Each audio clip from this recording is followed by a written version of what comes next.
Hello guys! So, nagluto ako ng chicken sotanghon soup. So, una, magtotoast lang ako ng bawang. So, ayan. Pagkatapos i-toast yan, isi-set aside lang muna natin. Iwan lang ako dito ng konti. So, ayan. Ilalagay ko na yung sibuyas. Naglagay din ako ng celery. Ayan, tapos ilalagay ko na rin yung chicken na hinimay ko. So, maglalagay ako dito ng pinagkuluan ng manok. At maglalagay ako ng tubig. At ilalagay ko na rin yung anato powder na tinunaw ko sa mainit na tubig. So, ayan. Nagkulay na siya. So, pwede ko na din ilagay yung sotanghon.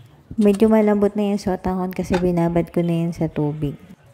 Ayan, naglagay din ako ng chicken cube. Ilalagay ko na rin dito yung carrot. Susunod ko na rin yung repolyo. Ayan, madaming repolyo kasi mahilig ako dyan.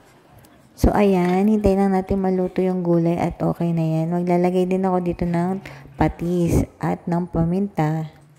So, ayan, malapit na yan maluto. Maglalagay din ako dito ng itlog. So, ayan, luto na ang ating chicken sotanghon soup. Kain na na. Bye!